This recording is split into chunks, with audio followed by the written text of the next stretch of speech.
Hey everyone, welcome to Cartographia IES, a revolution in Indian education. कार्टोग्राफिया में आप सभी का स्वागत है। मेरा नाम गौरव है और मैं आपके इंटरनेशनल रिलेशंस से डील कर रहा हूँ। ओके, सो इंटरनेशनल रिलेशंस आप सभी को पता है यूपीएससी के जीएस पेपर 2 से डील करता है और आज का हमारा टॉपिक है, बहुत ज़्यादा इम्पोर्टेंट टॉपिक है, इंडिया नेपाल रिलेशंस। रिसेंटली आपको पता है कि नेपाल ने एक मैप जारी किया है और उस मैप में इंडियन टेरिटरी, जो इंडिया का कंट्रोल था अभी तक जिस टेरिटरी पे, लिपू लेक जो पासेस है या फिर काला पानी जिसको हम बोलते हैं, वो जो एरिया है उसको नेपाल ने अपनी टेरिटरी बताया है। तो उसको लेके इंडिया और नेपाल के बीच में काफ़ी ज़्यादा कॉन्फ्लिक्ट्स पैदा हुए हैं, हम दोनों के रिलेशंस और ज़्यादा बेटर हुए हैं और इसको लेके बहुत ज़्यादा इम्पॉर्टेंट है कि ये यहाँ से आपको प्रीलिम्स में भी क्वेश्चंस मिलेगा एज वेल एज आप मेंस में भी एक्सपेक्ट कर सकते हैं कि यहाँ से आपको क्वेश्चंस मिले। Okay, so let's start with India Nepal relations. Before we start, Cartographia IAS आप सभी लोगों के लिए एक प्रोग्राम, एक मॉड्यूल पे काम कर रहा है जिसका नाम है यूपीएससी पंचमृत प्रोग्राम, जिसमें हम 5 अलग अलग इनोवेटिव मॉड्यूल्स पे काम करते हैं। ये स्टडी मटेरियल के फॉर्म में है, as you know guys. Okay, so इसमें 5 सीरीज हम कवर कराते हैं। ऑफिशियल वेबसाइट कवरेज कराते हैं OWC, इसके बाद बुक टू मैप, बुक के चीज़ों को हम मैप पे लेके आते हैं। इसके अलावा हम एनसीईआरटी का माइंड मैप कराते हैं, मेगा यूपीएससी का जो पॉइंटर्स है उसको कराते हैं। इसके अलावा जो करंट सेक्शन है, करंट कैप्सूल, उसको कराते हैं। तो ये पांचों मिलके पंचमृत बनता है और ये स्टडी मटेरियल की फॉर्म में है। और ये जो पंचमृत जो हमारे स्टडी मटेरियल के फॉर्म में है, 5 इनोवेटिव मॉड्यूल्स पे काम करता है। इसके बिहाफ पे हम 30 क्वेश्चंस की रिटन गारंटी देते हैं यूपीएससी में। ओके, तो 30 क्वेश्चंस की written guarantee as well as हम हमारा यूपीपीसीएस को लेके 60 डेज का क्रैश कोर्स चल रहा है, इसमें भी हम 90 क्वेश्चंस की रिटन गारंटी देते हैं with the same module. Okay, so और अधिक जानकारी के लिए आप कार्टोग्राफिया के इन नंबरों पे कॉल करके आप ये सारी जानकारी ले सकते हैं। और बाकी हमें सपोर्ट करने के लिए आप कार्टोग्राफिया आईएएस को इन सारे चैनल्स पे, इन सारे मल्टीमीडिया प्लेटफॉर्म्स पे हमें फॉलो कर सकते हैं। सो स्टार्ट करते हैं आज का टॉपिक, बहुत ज़्यादा इंपॉर्टेंट टॉपिक है, इंडिया एंड नेपाल रिलेशंस। सबसे पहले इस मैप में देखते हैं ये जाइंट, ये हमारा प्यारा भारत है ऑब्वियसली, ठीक है। यहाँ पे आपको ये ग्रीन कलर में दिख रहा होगा, ये नेपाल है, ऊपर आपको चाइना दिखेगा, ठीक है, ये तिब्बत है। और इधर आपको ये इधर कश्मीर दिख रहा है, इधर भूटान दिख रहा है ये वाइट कलर में। ओके, सो भूटान की टेरिटरी नेपाल से नहीं लगती है, नेपाल से लगती है टेरिटरी किसकी, सिक्किम की। तो ये इधर याद रखोगे आप, सिक्किम से यहाँ पे, ठीक है। इसके बाद आपको दिख रहा होगा यहाँ वेस्ट बंगाल है, दार्जिलिंग वगैरह आपने नाम सुना होगा। तो यहाँ पे वेस्ट बंगाल को जो नदर्न पार्ट है वो टच करता है किससे, नेपाल से, किससे, वेस्ट बंगाल का, ठीक है। यहाँ पे आपको देखने को मिलेगा ये पटना दिख ही रहा है, बिहार, बिहार के आगे जाओगे तो सबसे ज्यादा बाउंड्री ये जो बनाता है नेपाल, ये बनाता है किसके साथ, तो ये बनाता है उत्तर प्रदेश के साथ, यूपी के साथ। और यहाँ पे आपको दिख रहा होगा यूके, उत्तराखंड, ठीक है। तो सबसे ज्यादा सीमा जो इसकी लगती है, बाउंड्री जो अटैच्ड होती है, वो किसके साथ होती है, यूपी के साथ होती है। और यूपी में भी ईस्टर्न डिस्ट्रिक्ट पूछ लिया जाता है, खासकर यूपी सिविल सर्विसेज का जो एग्जाम होता है उसमें। तो ईस्टर्न डिस्ट्रिक्ट है वो है महाराजगंज, ईस्ट में महाराजगंज से लगता है। और वेस्ट में जहां पे ये खत्म हो रहा है आपको दिख रहा है, ये है आपका पीलीभीत। ओके, सो वेस्ट में लगता है ये पीलीभीत से।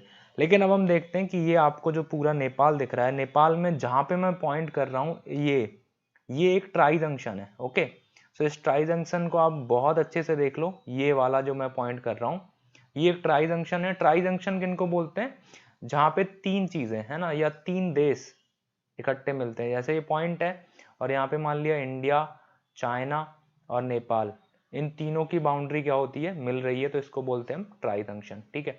तो ऐसे ही यहाँ पे आप देखोगे ये जो पॉइंट है, ये ट्राई जंक्शन बनाता है चाइना, नेपाल और इंडिया के बीच में। स्टार्ट करते हैं। अब इस लेक्चर को स्टार्ट करने से पहले एक बहुत इंपॉर्टेंट चीज मैं आपको बताऊंगा कि टेरिटोरियल नेशनलिज्म क्या होता है। This is very very important. आज का जो सिनेरियो है उसके हिसाब से आप देखोगे सबसे ज्यादा इंपॉर्टेंट टर्म बन गया है टेरिटोरियल नेशनलिज्म, ठीक है। और इसमें जो थ्योरी बताई गई है वो टू बेसिस पे काम करती है। पहला तो ये है कि लव ऑफ होमलैंड, ठीक है। तो जो हमारा लैंड है उसके प्रति लव को आप इतना ज्यादा कर दो कि नेशनलिज्म बढ़ जाए, ठीक है। आजकल के जितने भी डिप्लोमेसी है या जितने भी पॉलिटिकल लीडर्स हैं वो क्या कर रहे हैं, टेरिटोरियल नेशनलिज्म को बहुत बढ़ा रहे हैं। मैं बात चाहे चाइना की करूं, ठीक है, या मैं बात इंडिया की भी करूं, ओके, आप इंडिया को भी देख सकते हैं, नेपाल की करूं, ठीक है, आप यूएस की कर सकते हैं, ठीक है। मैक्सिको और यूएस के बीच में जो वो आप देख रहे होगे वो वॉल बन रही है, दीवार बन रही है, ठीक है। इंडिया की बात करें तो J&K का जो हमने वाइफरकेशन किया है, ठीक है। नेपाल की हम बात करें तो अभी इशू चल ही रहा है काला पानी वाला। तो जब जब पॉलिटिकल जो लीडर्स होते हैं इनको ये लगता है कि इनकी पॉपुलैरिटी कम होने वाली है, ठीक है, या फिर ये बहुत ज्यादा प्रेशर में होते हैं, तो ये टेरिटोरियल नेशनलिज्म को इतना ज्यादा बढ़ा देते हैं जिसके वजह से इनकी जो नेबर कंट्रीज हैं उनके बीच में क्या होना स्टार्ट हो जाता है, कॉन्फ्लिक्ट्स बढ़ जाते हैं, इनकी जो फॉरेन पॉलिसीज हैं वो बिगड़ना स्टार्ट हो जाती है, जस्ट बिकॉज ऑफ इनका जो टेरिटोरियल नेशनलिज्म है वो बढ़ के आता है, ठीक है।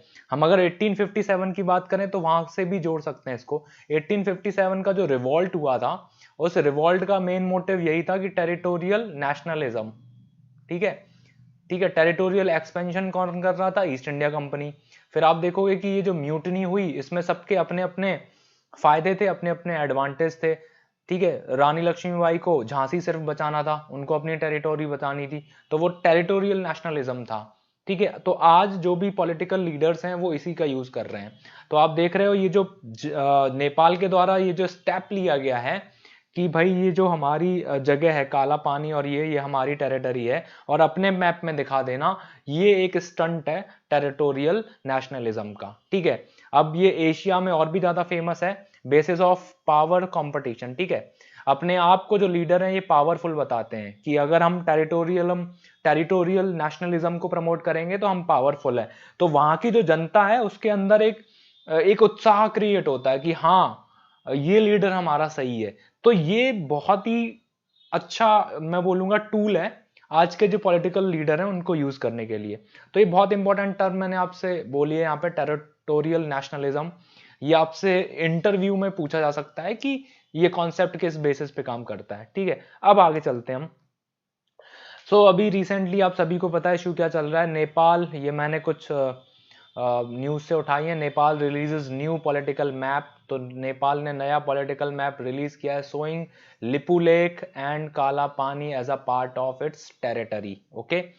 और ये देखिए उसके कुछ दिन के बाद ही एक और न्यूज आई कि Nepal parliament approve new map that include land India claims, ठीक है। अब देखो दो चीजें बहुत इंपॉर्टेंट है।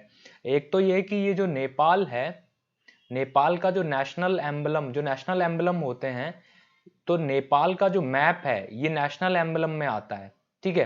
तो इस मैप को लेके जब इतनी बड़ी कंट्रोवर्सी हुई है, आपने नेशनलिज्म को इतना ज्यादा बढ़ा दिया है, ऊपर से आपने कॉन्स्टिट्यूशन में इसका अमेंडमेंट कर दिया है, तो अब आगे के फ्यूचर में ये जो चीज है ये बहुत ज्यादा इंपॉर्टेंट होने वाली है, क्योंकि कोई भी लीडर आके यहाँ पे इंडिया से इस चीज को लेके सॉफ्ट कॉर्नर नहीं रखेगा कि ठीक है इंडिया आप बना के रखो और आपका ही था। अगर ऐसा वो करता है तो उसकी जो पॉपुलैरिटी है वो कम हो जाएगी, नेशनलिज्म का कॉन्सेप्ट खत्म हो जाएगा। ये बहुत इंपॉर्टेंट पॉइंट है जो मैं बोल रहा हूँ, ठीक है। ये पूरा जो सिनेरियो है ये सिर्फ एक ही बेसिस पे चला है, ये नेशनलिज्म, टेरिटोरियल नेशनलिज्म के बेसिस पे। जब भी कोई पॉलिटिकल लीडर प्रेशर में आता है, जब भी कोई पॉलिटिकल लीडर को ये लगता है कि उसकी पॉपुलैरिटी कम हो रही है, तो वो टेरिटोरियल नेशनलिज्म का यूज करता है, और this is one of the best example.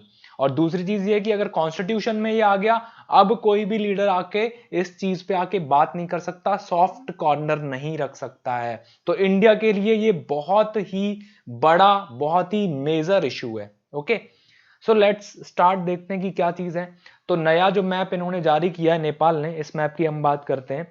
तो ये जो एरिया आपको दिख रहा है ये वाला, ठीक है, ये जो एरिया है यही एरिया कहलाता है काला पानी, ठीक है भाई, काला पानी क्षेत्र। और इस क्षेत्र में ये जो यहाँ पे मैं बना रहा हूं एक पॉइंट, आगे के मैप में हम ज्यादा बेहतर देख पाएंगे, ये है लिपू लेक, ठीक है। लिपुलेख पास है, और आप सभी को पता है कि लिपुलेख पास ये बहुत ज्यादा इंपॉर्टेंट है। ये इंडिया और चाइना को क्या करता है, कनेक्ट करता है। यहाँ से इंडिया ट्रेड करता है बहुत ज्यादा। इसके साथ साथ इंडिया का रिलीजियस मैटर भी यहाँ पे जुड़ा हुआ है, क्योंकि जो मानसरोवर की यात्रा होती है वो भी यहीं से थोड़ा सा आसान पड़ती है। वैसे तो 3 जगह से मानसरोवर की यात्रा हो सकती है। आप नाथुला होके जा सकते हो सिक्किम होते हुए, आप काठमांडू से सीधा निकल सकते हो, और या फिर आप लिपुलेख से जा सकते हो। तो सबसे जो शॉर्टेस्ट रूट आपको पड़ेगा वो पड़ेगा लिपुलेख वाला। Okay, so that is very important junction for India. ठीक है, सो ये जो पार्ट है, ये पार्ट नेपाल ने अपनी मैप में दिखाया है, अपने कॉन्स्टिट्यूशन में इन्होंने अमेंडमेंट किया है।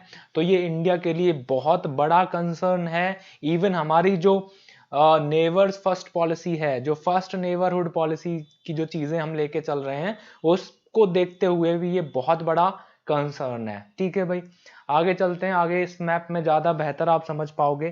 तो वो जो पॉइंट आउट मैंने किया था वो यही पॉइंट आउट था। ठीक है, काला पानी एंड लिपुलेख डिस्प्यूट। ओके, सो ये आपको जो दिख रही होगी ये महाकाली, ये जो रिवर है। ओके, इनिशियली ये काली रिवर हुआ करती थी।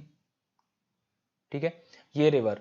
सो यहां से ये आपको दिख रहा होगा, यहाँ पे टिंकर आपको एक जगह दिख रही है।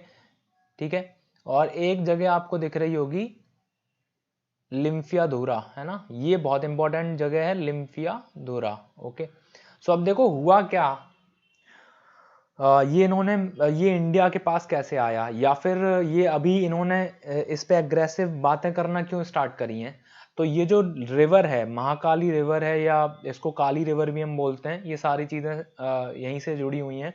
ये जो रिवर है, इनिशियली क्या हुआ था, नेपाल जो थी वो फ्री कंट्री थी। ठीक है, और ईस्ट इंडिया कंपनी और नेपाल, इन दोनों के बीच में एक वॉर हुई थी, एंग्लो नेपालियन वॉर। तो उस वॉर के बाद नेपाली उस वॉर में हार गए थे, और हारने के बाद यहाँ पे एक ट्रिटी साइन हुई थी, और ये जो ट्रिटी थी ये थी संगोली की ट्रिटी। और इस ट्रिटी के अकॉर्डिंग ईस्ट इंडिया कंपनी, जो अंग्रेज थे, ब्रिटिशर्स थे, उन्होंने बोला था कि ये जो महाकाली या काली रिवर है ये आपका क्या होगा, टेरिटोरी होगा। इसके वेस्ट में इंडिया होगा और इसके जो ईस्ट में है वो आपकी टेरिटरी होगी। अब हुआ क्या था, इनिशियली उस टाइम पे आप देखोगे कि इतना कार्टोग्राफिया ऐसा नहीं था, या फिर उस टाइम पे आप देखोगे कि ये जो जगह है, खासकर जो हिमालय वाली जगह है, तो ये ट्रेन उतनी ऐसी नहीं थी कि जहां जाके आप मेजरमेंट कर पाओ और क्रिएट कर पाओ कि ये आपकी बाउंड्री है। तो बस जस्ट छोड़ दिया उसको कि भाई ये आपकी रिवर के ईस्ट में नेपाल है और वेस्ट में इंडिया है। तो हुआ क्या था, ओरिजिन को लेके कोई बात ही नहीं हुई। तो जब नदी बनती है, जो नदी आती है कहीं से भी, ठीक है, तो नदी का जो ओरिजिन होता है, तो ओरिजिन में कई सारी चीजें ऐड होती हैं, उसकी जो छोटी छोटी ट्रिब्यूटरीज हैं वो उसमें ऐड होती हैं। ठीक है, तो ओरिजिन जो पॉइंट है वहां से लेके और फिर कहीं पे जाके नदी फिर अपना रूप लेती है। जैसे गंगा का एग्जाम्पल सबसे इंपॉर्टेंट है। ठीक है भाई, यमुनोत्री से निकलती है, अलकनंदा मिलती है, ठीक है, देन बाद में वो गंगा बनती है।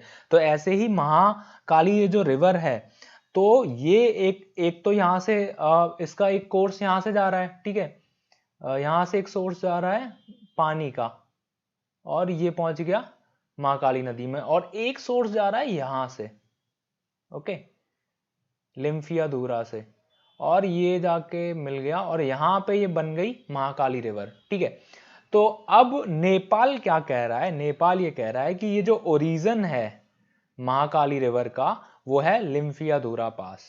ठीक है भाई, ये जो ओरिजिन है ये है लिम्फिया धुरा पास। तो इसका जब ओरिजिन ये है, तो इसके इधर का ये जो पूरा पार्ट है, ये पूरा पार्ट बिलोंग करता है किससे, नेपाल से। ठीक है, और ये हमारी ट्रिटी हमें बताती है 1816 में ये संगौली की ट्रिटी हुई थी। आगे हम देखेंगे क्या ट्रिटी की और प्रोविजंस थे। आप बस मोटा मोटा देख लो कि भाई ये चीज है। ठीक है, ये इंपॉर्टेंस है।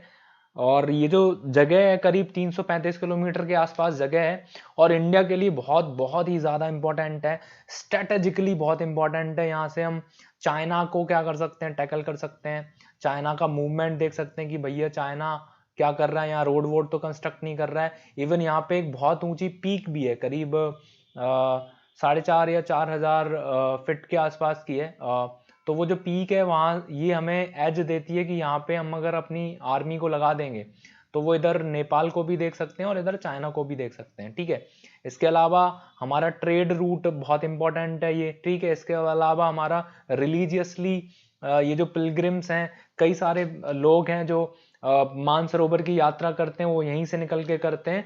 तो इंडिया के लिए बहुत सामरिक दृष्टि से स्ट्रेटेजिकली बहुत इंपॉर्टेंट है, रिलीजियसली इंडिया के लोगों के लिए बहुत इंपॉर्टेंट है। उसके अलावा चाइना से हमारा ट्रेड है और चाइना की जो एग्रेसिव पॉलिसी है उसको भी टैकल करने के लिए बहुत इंपॉर्टेंट है, ठीक है। सो 1962 का जो युद्ध हुआ था इंडिया और चाइना का, ठीक है, उससे पहले यहाँ पे कोई नहीं होता था, ठीक है। इंडिया चाइना जो वॉर हुआ था 1962 का, उसके बाद से हमने यहाँ पे आर्मी लगाना स्टार्ट किया था, ठीक है। सो अभी यहाँ पे आईटीबीपी लगी रहती है, okay, Indo Tibet border police, ठीक है। सो अब ये जो डिस्प्यूट है, अब ये इसके हम डिटेल्स जानते हैं कि ये डिस्प्यूट बना कैसे और नेपाल ने इतना एग्रेसिव चीजें क्यों उठाई हैं, ठीक है। सो दो तीन चीजें हैं। सबसे पहले क्या हुआ था, नवंबर 2019 में, आप सभी को पता है, ओके, नवंबर 2019 में हमने नया मैप जारी किया था और 370 को हटाया था, ठीक है। और फर्दर जम्मू एंड कश्मीर का बाइफरकेट किया था, दो यूनियन टेरिटरी बनाई थी, एक लद्दाख और एक जम्मू कश्मीर। जब ये मैप हमने जारी किया था तो इस मैप में वो जो काला पानी वाली जगह है वो इंडिया टेरिटरी ऑब्वियसली दिखाएगा, वो हमने दिखाई थी। इसके तुरंत बाद आप देखोगे कि अभी रिसेंटली इंडिया ने एक 80 किलोमीटर का रोड बनाया है जो लिपू लेक को जोड़ता है, और जहाँ पे मानसरोवर के जो यात्री हैं उनको ज़्यादा चीज़ें फेस नहीं करनी पड़ेंगी, ये उसके लिए बनाया है, ठीक है। मैं बताता हूँ कहाँ पे बनाया है। ये जो महाकाली रिवर है, इसके बाहर थोड़े से इधर आप जाओगे तो यहाँ से होके आप जब ऐसे जाओगे तो यहाँ कहीं रोड खत्म हो जाती है, ठीक है। और उसके बाद आपको करीब 5 दिनों तक पैदल चलना पड़ता है, तब आप जाके पहुंचते हो लिपू लेक पे, ठीक है। सो इंडिया ने क्या किया है, ये जो 80 किलोमीटर है इसमें चलने में आपको लगभग 5 दिन लग जाते हैं, क्योंकि टरेन बहुत खतरनाक है यहाँ पे। उसके अलावा बहुत डेवलप्ड एरिया नहीं है, तो करीब 4 से 5 दिन लगते हैं आपको पैदल जाने में। देन आप लिपू लेक को पार करते हो, और लिपू लेक को पार करके आगे जाके चाइना ने यहाँ पे रोड बना रखी है और यहाँ से आप सीधे चले जाते हो और आप पहुंच जाते हो मानसरोवर, ठीक है। सो ये जो यात्रा है हमारे लिए बहुत इंपॉर्टेंट है। तो 2008 में ये पास हुई थी रोड की, ये रोड बननी बहुत ज़रूरी है, इससे हम प्रमोट कर सकते हैं अपना ट्रेड। इसके साथ साथ जो हमारे पिलग्रिम्स हैं इनको बहुत प्रॉब्लम होती है, तो या तो ये नाथूला से जाएं, नाथूला से अगर ये होके जाएंगे तो चाइना में ही करीब ये 80 से 85% ये चाइना में ही चलेंगे, ठीक है, उधर घूम के पूरा सिक्किम को घूम के। या फिर ये काठमांडू से जाएंगे तो इन्हें पहले नेपाल जाना पड़ेगा, नेपाल के बाद फिर ये सीधा चाइना घुसेंगे, चाइना के बाद फिर ये ऊपर मानसरोवर पहुंचेंगे। तो सबसे जो शॉर्टेस्ट रूट है वो यही है, तो ये हमने रोड कंस्ट्रक्ट करी, ठीक है। तो ये दो दो जो चीजें बैक टू बैक हुई हैं, एक तो हमने रोड कंस्ट्रक्ट करी, ये देखो राजनाथ सिंह ने बोला है BRO build 80 kilometre road till Lipulekh for short route to Mansarovar. अब ये तो दो इशू थे, इनको लेकर नेपाल बहुत तलमला गया, ओके। और नेपाल के यहाँ नेशनलिज्म फैल गया, इन्होंने बोला कि भाई प्रोटेक्ट नेपाल फ्रॉम इंडिया, ठीक है, इंडिया गो बैक, ये सारी चीजें होने लगी हैं। ये आप इंडिया के कॉन्टेक्स्ट में भी समझ सकते हैं बहुत इजीली कि ये चीजें कैसे हो रही होंगी, आप खुद देख लो। जम्मू कश्मीर वाले इशू में नेशनलिज्म हमारा बाहर निकल के आता है, तो same reason with the Nepal. Rational रहना है हमें, ये नहीं कि हम बहुत एग्रेसिव हैं। बाकी जो आगे की चीजें वो भी मैं डिस्कस करूंगा। सो यही है कि यहाँ पे नेपाल में नेशनलिज्म फैला, नेशनलिज्म के बाद इन्होंने मैप जारी किया, मैप जारी करने के बाद इन्होंने कॉन्स्टिट्यूशन चेंज किया। अब ये इशू इतना बड़ा हो गया कि इंडिया को अब स्टेप लेना पड़ेगा, और इंडिया के लिए बहुत सारा कंसर्न भी हो गया, ठीक है। So India carried out 4 escalatory action in a row, और ये एक्शंस ने इस इशू को और ज्यादा बढ़ा दिया। ये वही एक्शंस हैं।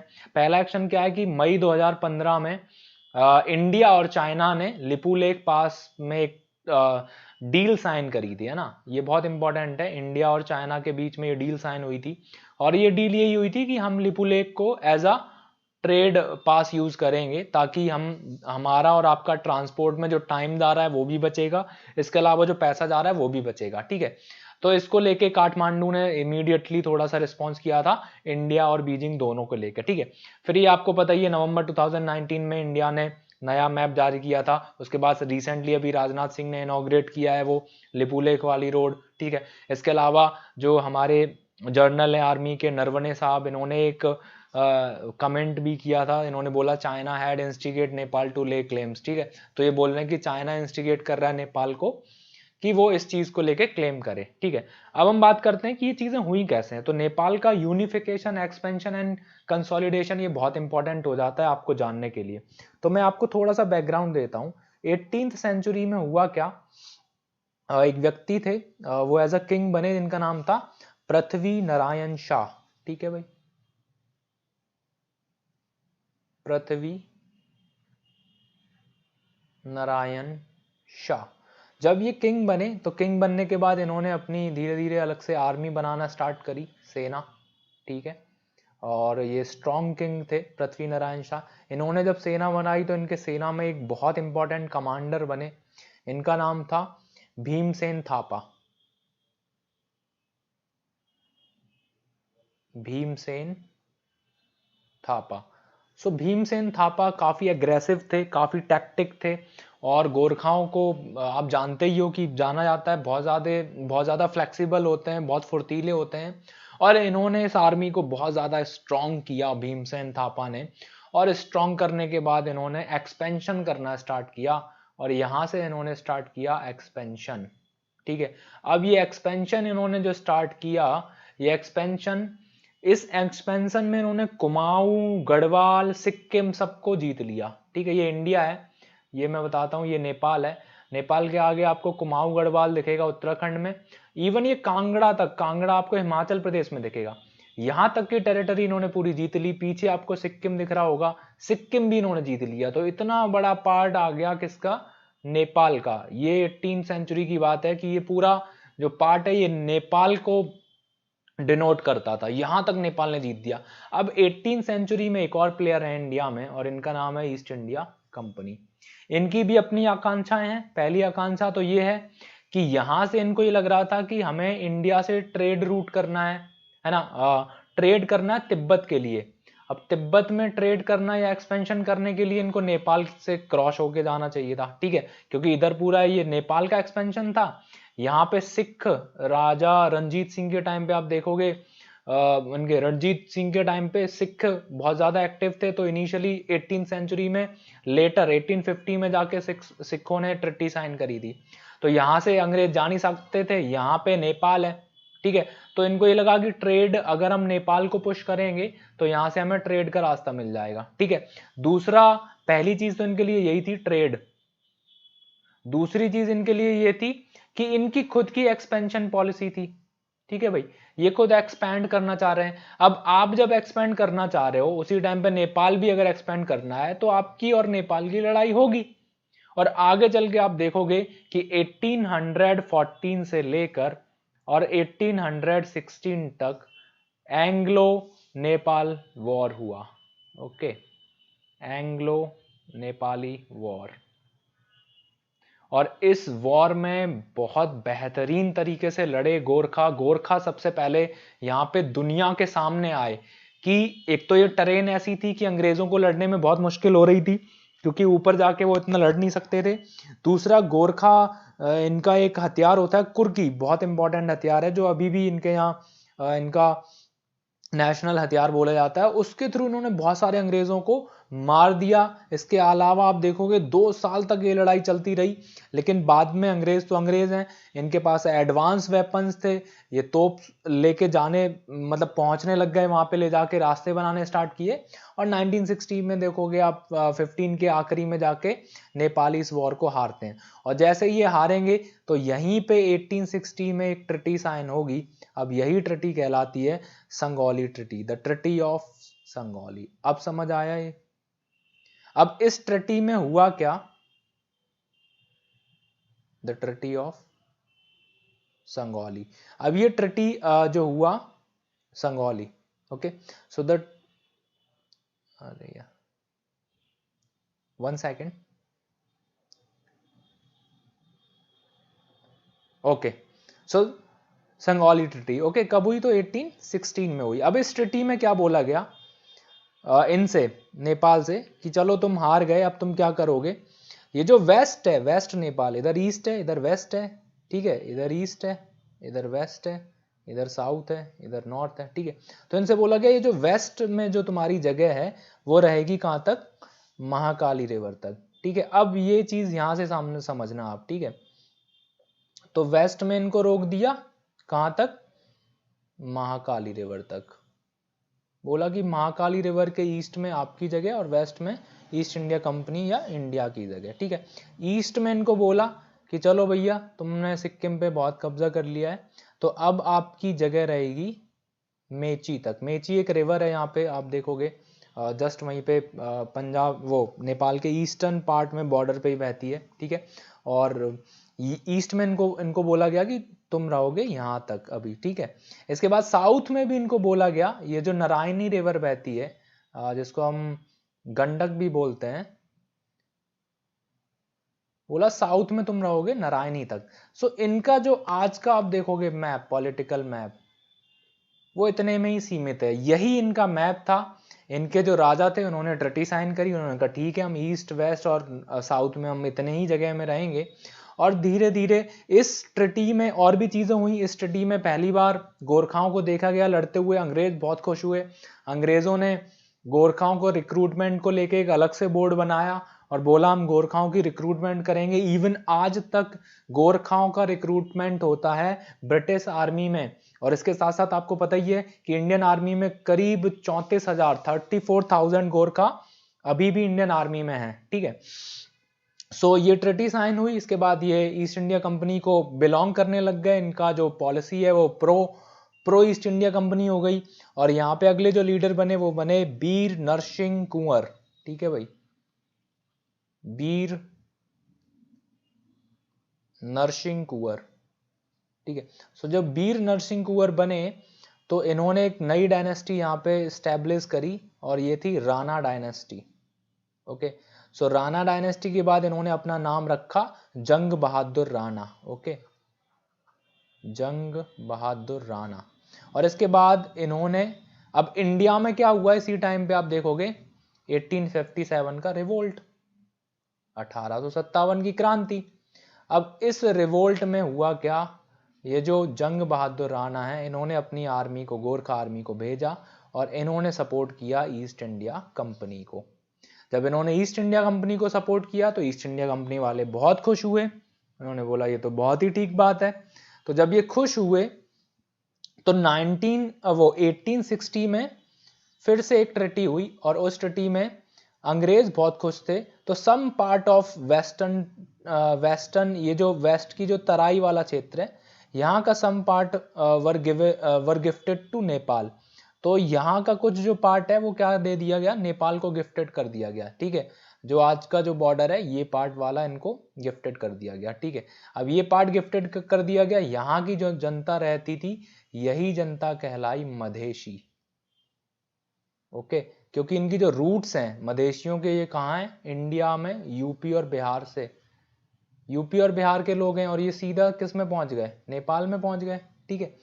सो अब यहां से मधेसी वाला एंगल भी सामने आएगा, ठीक है।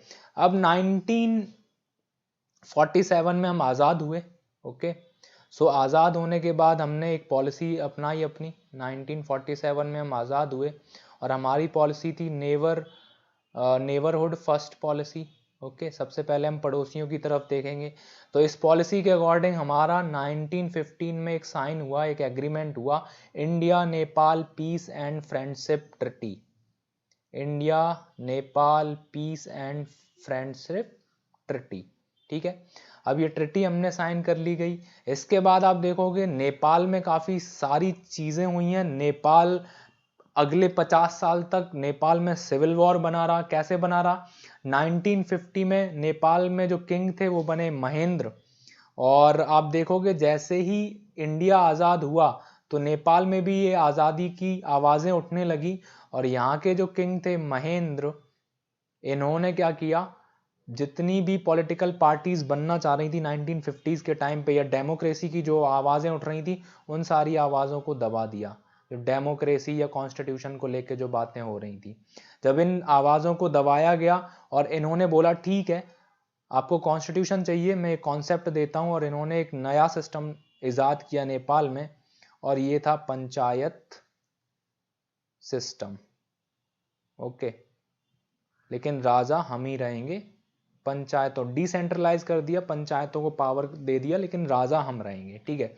और ये पंचायत सिस्टम चलता चला आया, और 90 में आप देखोगे 1990 के टाइम पर, इस टाइम पे पॉलिटिकल पार्टीज को बैन कर दिया गया, जो पॉलिटिकल पार्टीज बनना चाह रही थी, उभरना चाह रही थी, जो सिविल राइट्स की बात कर रही थी। तो 1990s में एक मूवमेंट हुआ, ये था पीपल्स मूवमेंट, और ये मूवमेंट इतना खतरनाक मूवमेंट हुआ कि इस मूवमेंट में कहा जाता है सिविल वॉर हुआ, सिविल वॉर को फेस किया गया, और 1996 में जो सिविल वॉर चलता आया इस मूवमेंट के बाद, उस सिविल वॉर में करीब 16,000 लोगों की डेथ हुई, जिसमें से जो किंग थे उस टाइम के, उनकी भी हत्या कर दी गई, वीरेंद्र सिंह की, ठीक है। उनके साथ साथ उनके जो प्रिंस थे, इनकी भी हत्या कर दी गई, और बीरेंद्र सिंह की भी हत्या कर दी गई। और इसके बाद आप देखोगे यहां से स्टार्ट हुआ कि नेपाल को सेक्युलर बनाया जाए, और 2008 में जाके नेपाल में मोनार्की खत्म हुई, और 2008 में बना नेपाल सेक्युलर स्टेट। ओके, सो अब आप कहानी सुनते जाओ। ये जब सेक्युलर स्टेट बना, अब इस सेक्युलर स्टेट में इन्होंने अपने एम्बलम, जो इनके एम्बलम होते हैं, उसमें अपने मैप को इन्होंने रखा कि मैप हमारा राष्ट्रीय सम्मान है, ठीक है। अब इसके बाद कुछ ही टाइम के बाद 2015 में कॉन्स्टिट्यूशन अडॉप्ट किया गया, ठीक है, कॉन्स्टिट्यूशन। और ये जो नेपाल के लोग हैं, ये बन गए federal democratic Republic, federal democratic Republic. अब ये जो कॉन्स्टिट्यूशन अडॉप्ट हुआ, यहीं से हमारे रिश्ते बिगड़ने स्टार्ट हुए। अब इस कॉन्स्टिट्यूशन में दो चीजें निकल के आई। पहली चीज ये कि पार्लियामेंट को 165 सीटें अलोकेट करी गई, उसमें से तो जो तराई का जो क्षेत्र है, उस क्षेत्र को सिर्फ 65 सीटें दी गई, ठीक है। लेकिन पॉपुलेशन वाइज अगर देखा जाए, तो पॉपुलेशन वाइज ये इनकी पॉपुलेशन 50% से भी ज्यादा है। तो 50% से ज्यादा जनसंख्या होने के बावजूद इनको सिर्फ 65 सीटें दी गई, और बाकी जो पहाड़ी इलाका है वहां पे 100 सीटें एलोकेट की गई। अब आप देखो, ये जो तराई वाला जो एरिया है, ये मधेसी लोग हैं, और इनके जो रूट है, मैंने बोला ये इंडिया से जुड़े हैं, तो इंडिया को यहाँ पे इंटरवीन करना पड़ा, और इंडिया ने बोला कि ये कॉन्स्टिट्यूशन बेकार है। मधेसियों को सपोर्ट किया इंडिया ने, यहाँ पे सिविल राइट फिर से स्टार्ट हुए, और ये स्टार्ट होने के बाद इनको दबा दिया गया। इंडिया ने यूएनएससी में भी ये बातें बोली कि पॉपुलेशन इतनी है, उसके बावजूद नेपाल का जो कॉन्स्टिट्यूशन है वो सही से वेरी नहीं करता, वो कॉन्स्टिट्यूशन वहाँ के लोगों के लिए डेमोक्रेटिक पावर्स नहीं दे सकता। तो ये चीज़ें जब हमने उठाई, तो हमारे रिलेशन नेपाल से बिगड़ने लग गए। और अब नेपाल में आए थे वहाँ के नए elected PM KP Sharma Oli. अब ये ओली जो है, इनकी पार्टी है सीपीआई, कम्युनिस्ट पार्टी। ओके, सो कम्युनिस्ट पार्टी। उसके अलावा आप देखोगे इंडिया से रिलेशन वैसे ही बिगड़ रहे हैं, मधेसी को लेके, कॉन्स्टिट्यूशन को लेकर, और यहीं से चीज़ें और फर्दर खराब होना स्टार्ट होती हैं। और आप देखोगे कि बाकी के टाइम पर इनकी जो एक्टिविटीज़ है केपी शर्मा ओली की, ये प्रो चाइना हो जाएगी, ठीक है, क्योंकि चाइना में भी कम्युनिस्ट पार्टी है, चाइना की तरफ इनका झुकाव हो जाएगा। ऊपर से चाइना तो यही चाहता है कि इंडिया के जितने भी नेबरहुड हैं उनको कैसे भी अपने पाले में लिया जाए। रिसेंटली डेवलपमेंट की अगर हम बात करें, तो चाइना की जो लैंग्वेज है मैंड्रेन, उसको कंपलसरी कर दिया गया है नेपाल में, ठीक है। मैंड्रेन जो लैंग्वेज है वो कंपलसरी है नेपाल में, और जो टीचर्स पढ़ाएंगे इस लैंग्वेज को, उन टीचर का पूरा खर्चा उठाएगी चाइनीज गवर्नमेंट। इसके अलावा चाइना और नेपाल को लेके कई सारे एग्रीमेंट अभी रिसेंटली साइन हुए हैं, ठीक है। और वो जो एग्रीमेंट है वो इंडिया को सीधा सीधा चैलेंज करते हैं। वो एग्रीमेंट ये है कि नेपाल जो है वो लैंड लॉक कंट्री है, ठीक है। इधर आप देखोगे इंडिया, उधर चाइना, ऊपर से बफर स्टेट भी है, और बफर स्टेट का बहुत ज्यादा इंपॉर्टेंस रहती है। आपको पता ही है कि अवध इनिशियली बफर स्टेट था, इसीलिए अवध की बहुत ज्यादा इंपॉर्टेंस थी, ठीक है। सो इनका जो एग्रीमेंट साइन हुआ है, उसमें इन्होंने बोला है कि हम चीन, तिब्बत और नेपाल, इन तीनों को रेलवे ट्रैक से जोड़ देंगे, है ना।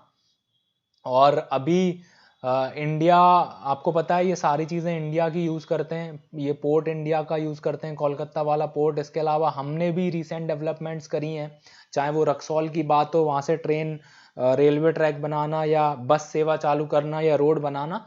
बट इसके साथ साथ भी चाइना के साथ इनके एग्रीमेंट ज़्यादा निकल के आ रहे हैं। उसकी दो वजह, एक तो ये कि इंडिया का एक तो प्रोजेक्ट्स डिले होने का जो कारण है, इंडिया अगर आज प्रोजेक्ट साइन होते तो उसके बाद कई साल लग जाते हैं इंडिया को, क्योंकि इंडिया अभी फाइनेंशियली उतना ज़्यादा स्ट्रांग नहीं है, वो भी एक रीज़न है। उसके अलावा हम अपने पड़ोसियों को खोना भी नहीं चाह रहे हैं। चाइना की तरफ इनका झुकाव यही है कि चाइना के पास फाइनेंस बहुत ज़्यादा है, टेक्नोलॉजी बहुत ज़्यादा एडवांस है, ऊपर से दोनों कम्युनिस्ट पार्टी को बिलोंग करते हैं, इनकी सोच आइडियोलॉजी एक जैसी होती जा रही है, ठीक है।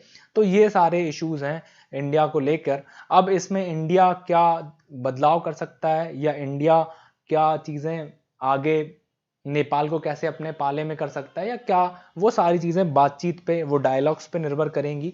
फिलहाल ये इशू बना हुआ है ट्रिटी ऑफ संगोली, हम देख लेते हैं ये ट्रिटी ऑफ संगोली क्या है। ये सारी वही बातें हैं कि सतलज रिवर से लेकर और तीस्ता रिवर तक एक टाइम पर नेपाल का पूरा राज था, ठीक है। फिर बाद में आपको पता ही है एंग्लो और नेपालीज वॉर हुआ, उसके बाद ट्रिटी ऑफ संगोली हुई 1816 में, और इसके बाद इनकी लिमिटेशंस कर दी गई कि आप कहाँ से काला पानी जो रिवर है वहाँ से लेके और यहाँ पे ईस्ट साइड में और साउथ साइड में जो रिवर है वहाँ तक आप बने रहोगे, ठीक है। सो इनको मैची रिवर और नारायणी रिवर इन तक बीच में कर दिया गया, ठीक है। उसके बाद 1857 का रिवॉल्ट जो अभी हमने पढ़ा ही है।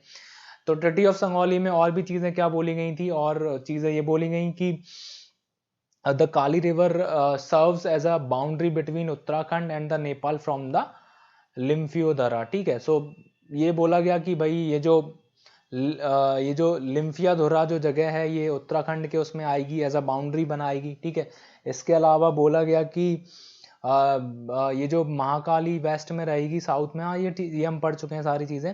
हाँ, ये इंपॉर्टेंट चीज है, बाय 2007। अब देखो इंडिया के परिप्रेक्ष्य में अगर हम बात करें तो 1996 के बाद इंडिया और नेपाल के रिलेशन बेहतर हुए थे, ठीक है। हमने ट्रेड इनको करना स्टार्ट किया था, ट्रेड के बाद फाइनेंस देना स्टार्ट किया था, हमारे इनके रिश्ते अच्छे होने लग गए। तो 1996 में ही हमारा इनके साथ एक एग्रीमेंट हुआ कि ये जो डिस्प्यूट है काली नदी वाला, इसको हम सॉल्व कर लेते हैं। तो 1997 में एक joint technical level boundary committee गठित करी गई, और जिस joint technical level boundary committee ने क्या किया, joint technical level boundary committee, और 2008 में इस कमेटी ने रिपोर्ट जारी करी जिसके अकॉर्डिंग 98% ऑफ द टेरिटरी वो हमने रिजॉल्व कर ली थी। किसके साथ? नेपाल के साथ। 98% इनके साथ जो बाउंड्री है वो हमारी पूरी तरह से रिजॉल्व है, उसमें कोई दिक्कत नहीं है। 2% में एक तो यही इशू है, पहला तो यही काला पानी वाला, और दूसरा एक और विवाद है, ये है सुस्ता। ये जो सुस्ता जगह है ये बिहार के चंपारण में पड़ती है, और ये जगह भी नेपाल कहता है हमारी जगह है, जो इंडिया को बिलोंग करती है। तो ये दो चीजें थी इस ट्रीटी को लेके, ये आप देख लेना एक बार। करंट इश्यूज की अगर हम बात करें तो वही नवंबर 2019 में India publish revise political map showing new created union territory Jammu and Kashmir. तो हमने जब ये मैप प्रोवाइड किया तो इनको बहुत बुरा लगा। उसके अलावा फिर इन्होंने भी अपनी तरफ से रिवाइज्ड ऑफिशियल मैप निकाल दिया है जो कि इनकी टेरिटरी को दर्शाता है, जहाँ पे लिम्फियाधुरा, काला पानी और लिपुलेख इन्होंने बोला ये हमारी टेरिटरी में है। करीब 335 किलोमीटर स्क्वायर किलोमीटर का ये जो एरिया है, ये हमारा और इनके बीच में ये जो विवाद है ये इतना है। आज से लेके 170 सालों तक पहले कभी भी ये विवाद इतना स्ट्रांगली अपोज नहीं किया गया था नेपाल के द्वारा। तो आगे इसमें हम देखते हैं कि फर्दर इंडिया क्या इंटरवीन करेगा या इंडिया कैसे इसको सॉल्व करेगा, ठीक है। Nepal parliament has taken to a constitution, ठीक है। नेपाल पार्लियामेंट ने इसको कॉन्स्टिट्यूशन में भी ला दिया है, ठीक है। अब इसमें कुछ इश्यूज उठते हैं कि नेपाल ये एक्शन क्यों ले रहा है, इतने आज से पहले ऐसे एक्शन क्यों नहीं लिए। तो ये बात मैंने पहले ही आपको बोली थी, नेपाली नेशनलिज्म, ठीक है। Nepali nationalism is being equated to anti Indianism. ठीक है, अगर आप नेपाली नेशनलिज्म की बात करोगे तो इंडिया के लिए कहीं ना कहीं वो एंटी इंडिया वाली पॉलिसी होगी। ठीक है, तो पहली चीज तो यही है, जब से केपी शर्मा ओली साहब आए हैं वो उसके बाद से इनका जो नेशनलिज्म है वो प्रमोट कर रहा है।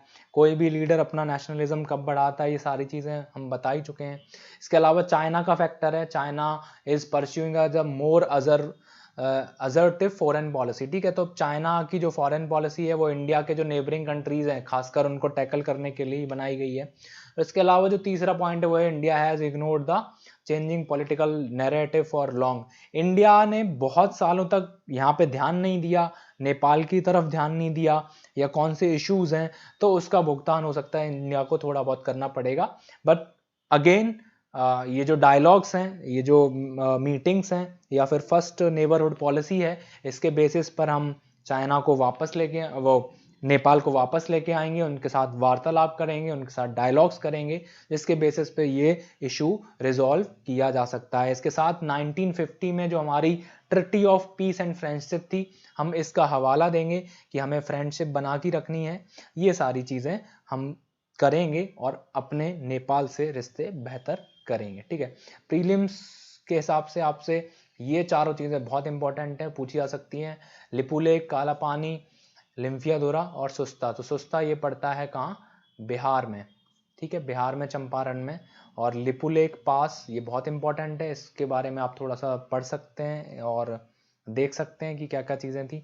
बाकी कार्टोग्राफिया के साथ आप जुड़े रहिए। ठीक है, और नंदा देवी आपको पता है यहाँ पे बहुत पास में पड़ेगा। नंदा देवी जो सेंचुरी है, इसके अलावा जो नेशनल पार्क है वो इम्पॉर्टेंट है, आप उसके आसपास की चीज़ें देख सकते होंगे। यूके उत्तराखंड इम्पॉर्टेंट हो जाएगा। ठीक है, ट्राई जंक्शंस की क्या क्या, मानसरोवर की यात्रा इम्पॉर्टेंट हो जाएगी, ये सारी चीज़ें हो जाएंगी। ठीक है, बाकी नेक्स्ट पार्ट में हम देखेंगे इंडिया और नेपाल के जो रिलेशन है वो हिस्टोरिकली बहुत मजबूत हैं, कल्चरली बहुत मजबूत हैं, तो उन बेसिस पे हम नेपाल से ये इशू कैसे रिजॉल्व करते हैं। ठीक है, बाकी आप कार्टोग्राफिया के साथ जुड़े रहिए। थैंक यू, धन्यवाद।